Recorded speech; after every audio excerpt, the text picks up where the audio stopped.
Hey everybody, how's it going? It's Carpo here. Now, I tried to start this video a moment ago, got 2 minutes in and just erased it. It's like I'm just rambling. I wanted to get right to the point, Instagram is toxic. And this is coming from a guy who has never been on Instagram. Now, of course, maybe a couple of years ago, I think I clicked on something once through a link to Instagram. But I've never actually gone to Instagram to look at anybody's specific pictures. That said, I'm not a hater of people posting pictures of themselves. Here I am, I make videos all the time. And I'm also not against fashion. I like to dress the way I like to dress. My example is I'm wearing this like old school hoodie, which is a Rainbow Rags hoodie from Portland, which was made by Rainbow Rags probably 20 years ago, 25 years ago. And, for people who are in the know, this is a badass hoodie, right? For people who don't know, it's just a hoodie. The same way that within certain fashion circles, people who have really expensive handbags, let's say, Louis Vuitton or what's the other one, Coach purses. Most of us, especially guys, for example, could give two shits what print is on the bag or what brand name was on it. But women who love purses really love purses and get really into spending a lot of money on it for the sake of, look at what I have. And I've always been opposed to expensive fashion. And that's what I'm getting at. There's nothing wrong with wearing what you find to be comfortable or awesome or within your realm of, but like, for example, wearing this hoodie associates me with the hippie culture I grew up with, the deadheads. But spending $1,000 on a handbag or $400 on a pair of jeans or $200 on a t-shirt, I don't understand the reasoning behind that. That comes down to idiocy, in my opinion. You are a complete fool if you spend hundreds of dollars on a pair of pants just so you can say, look how much I spent on this pair of pants. Now, I've actually heard people try to justify it. I have a friend who's in the scene, if you will, the dead scene, kind of a hippie type dude, but he's spent hundreds of dollars on shirts, and he bragged about it once, and how much he spent on some pair of jeans. And I asked him, I was like, how could you spend that much on a pair of jeans? Why wouldn't you buy something of value?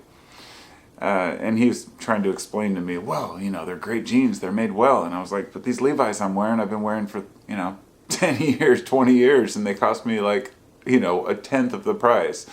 Anyhow, the point being that in the Instagram world, it's models posing and basically posing as everything right now, if you're not aware of this already, product placement was big when I was a kid. It's nothing new. They put Coca-Cola in every movie they could. They put Skittles too, but they put Reese's Pieces in E.T. A well-known placement. These are things that happened as I was growing up. But now we have these average people who are called influencers, who are paid by these companies to post pictures of themselves wearing these costumes, if you will, which a lot of the fashion I consider costumes, on Instagram in order to get a lot of followers and get a lot of likes and hopefully sell millions of dollars worth of merchandise. And yeah, some of them make millions of dollars. There are some Instagram influencers worth up to $1 billion. It's insane what's going on out there. But you have to ask the question, is a person making a video, let's say like I'm making right now, where they're instead of talking about something in life, something that has to do with society or importance, they're saying, look at me, look at my makeup, look at the clothes I'm wearing, and they're making millions of dollars a year. Yeah, it's fucking frustrating, For people who actually give a damn about society, I can't imagine what I would do with money like that. But for a person who's shallow enough to make that money, talking about themselves and posting pictures of themselves, God, it's easy to get defeated. It makes you just want to walk away from the internet completely, but you can't. You can't walk away from the world, and the internet reflects the world that we live in now. You're forced to use it for everything. And, I use YouTube. I've used it for 8 years. I've been posting videos.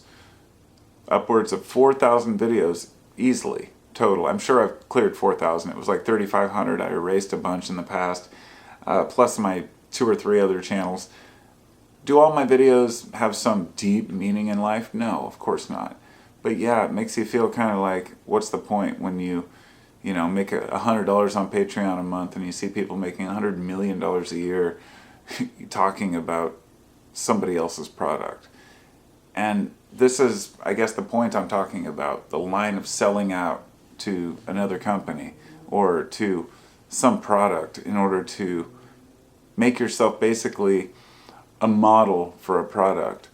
And what Instagram has done is allowed people to take pictures of themselves, pretending like they're in these great scenes. I mean, and you don't even know what's real anymore. You don't know what's been photoshopped.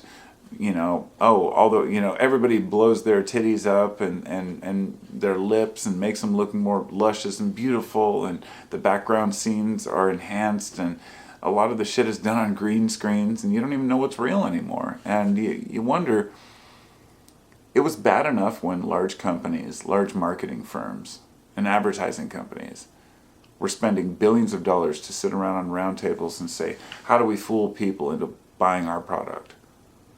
But where it got really bad is when the average consumer, like you and me, got suckered into it. Where we got sucked into sponsoring someone else's product and making a lot of money off of it and pretending like we're just some average citizen. Oh, I'm just, your average hometown girl, this makeup is just wonderful. I love this makeup. And it's not just women. I'm not, but a makeup tutorial is huge, and women easily fall into this all the time with the makeup and the lotions and the creams. Look, women are beautiful regardless, okay? Women don't need to doll themselves up with a bunch of bullshit makeup.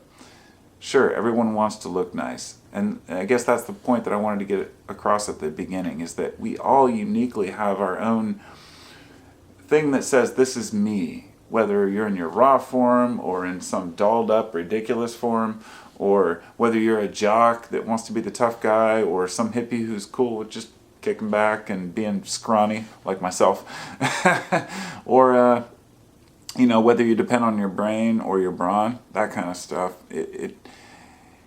It's what makes us unique, and as humans, I love to share the experiences with other people. Each one of you have your own ideas to share about life and what it means to be human.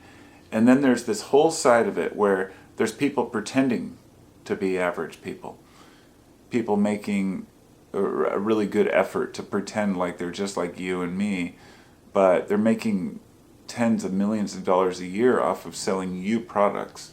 So I'm not going to blame this on the influencers, as they're called, or the advertisers or marketers. I'm going to say it's blamed on the people, the individuals, you and I, who really believe that if you wear something, you're going to be cooler. Or if you buy something, people are going to accept you more. And so my message is to the people who are maybe on the fence about this. No, style does not make you cooler just because it costs money. Sure, unique styles are great. Wearing weird clothes is great. But there's unique people who make their own clothing at home. Hell, I've sewn a lot of my own stuff. Not making clothes. I've always wanted to, but sewing, like embroidering weird designs on stuff, and I've always had my own unique way of doing things, and I take pride in that because that's who I am. I'm different, and I like being different. And I know that me being different is part of my own ego, okay? And what I'm trying to get across is ego is not the problem. It's okay to like yourself. It's okay to take photos of yourself standing on a mountaintop. It's okay to take a picture of yourself in a field and post it on Instagram or Facebook or elsewhere. But if that's all you do, and your whole idea is to get the very best picture, you might want to look at it, look at yourself, look into your heart and ask why. But more than that, if you're just making millions of dollars off of it, I can't imagine how it would feel to know that every photo you do is completely set up for mere profit and not being honest about it. Because what you're selling yourself as an influencer is a person who really likes a product. An influencer isn't saying, I'm a company marketing to you. They're saying, I'm just an average old person who just likes this product. And it's complete bullshit, and a lot of people are led astray because of it. And I, for one, call BS on it, and I think it's shallow as hell. I enjoy posting my own thoughts and videos. I had Facebook for a long time. It helped me with my business. The fact is, when I got rid of my Facebook account, and I'll get into that in a sec, but I got rid of it because I felt like not only was I being advertised to constantly and sold to, all of this information was being, spoon-fed and tailored to what they thought I wanted to see, of course. But there was a toxicity of people saying, look at what I have. This is better information. This is what's true. This is what's real. And I realized people were falling for the fake ads and bullshit news, and walked away from it. YouTube's no better, but the difference is on YouTube I don't have the same feed. I have a feed I choose, and I don't have very many people I subscribe to be honest. I've got, God, I broke 20,000 subscribers this year. I couldn't believe it. How are these many people watching my videos? And I feel like I'm obligated and have some sort of an obligation to make decent videos. I used to make videos of just sitting on my couch stoned and just like, man, the world's crazy. I can't do that anymore. I feel like I have to perform and actually show you guys something of value. And that's partially ego, but it's also partially because I don't want to waste your time. And now that I actually have people that listen to me, I'm like, how do I move forward? How can I organize my thoughts to where people are going to pay me even a living wage to do what I love to do? Instead of, I thought, should I hold some sort of a fundraiser? Should I have merchandise? I just don't want to be one of those guys, so I end up just being broke.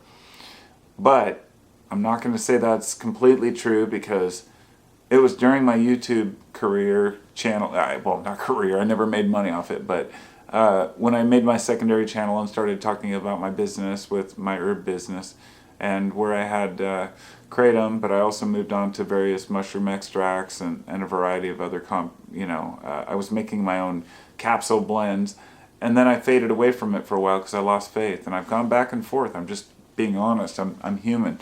I thought, well, the DEA or somebody's going to kick our asses out, and the vendors aren't going to be... I can't even accept credit cards. I can't accept PayPal anymore. I have to only accept checks and money orders. So all my customers have to physically send me a check. And it's really hard sometimes to answer every email and do every detailed, repair on my business. And I'm just a person struggling to survive who still takes the time to make videos to share with people. And there's people out there who just put on makeup and make millions of dollars. I guess that was the whole point of that whole thing, was to say that shit. There's people out there making millions of dollars just sitting on their ass, putting on makeup, and I'm sitting here doing all this research, and that's egotistical for me to even say that. I have a few Patreon supporters. In fact, somebody even contributed $50 the other day, and I was just like, wow, that was amazing. But I don't expect to make a living on Patreon.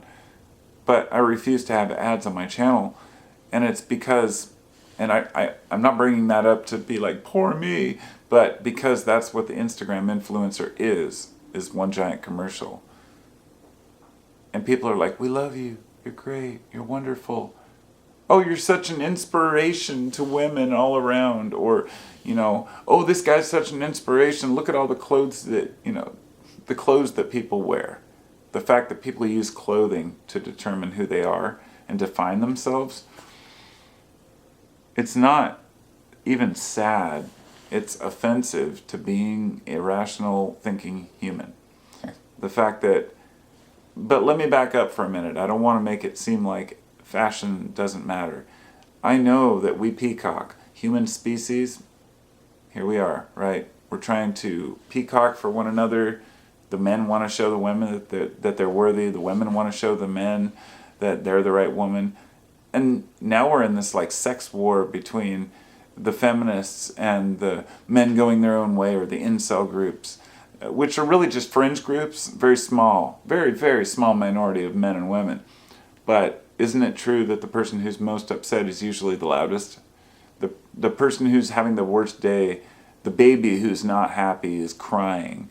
the rest of them may be calm, but the one who's crying is the loudest. And that's how it feels when a lot of people are complaining about the other sexes and going back and forth about it, not realizing that we're all shallow, we're all fucked up, we're all from the same wombs, from the same earth, and we're all going to go to the same place.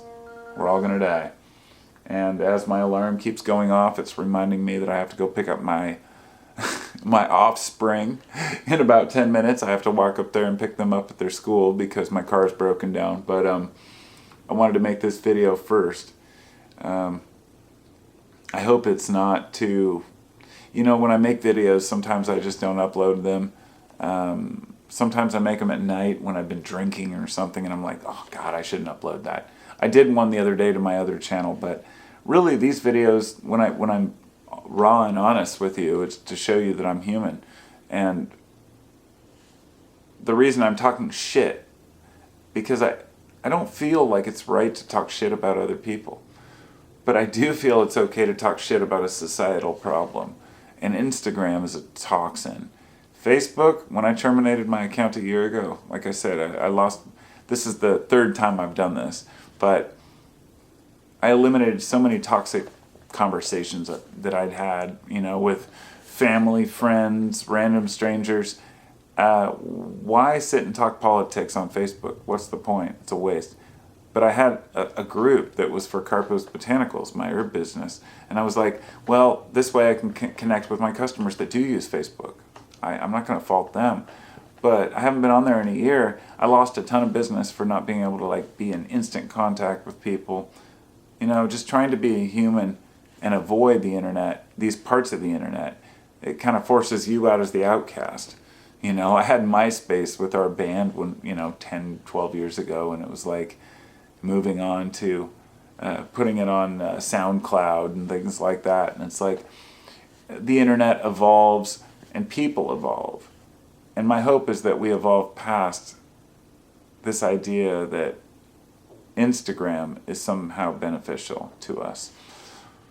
And so that's my super long rant about the problems with the internet and Instagram specifically, from a guy who's never been on Instagram. Thanks for listening. Subscribe and donate $1 million to my Patreon account. And thanks for listening. I'll talk to you later. Peace.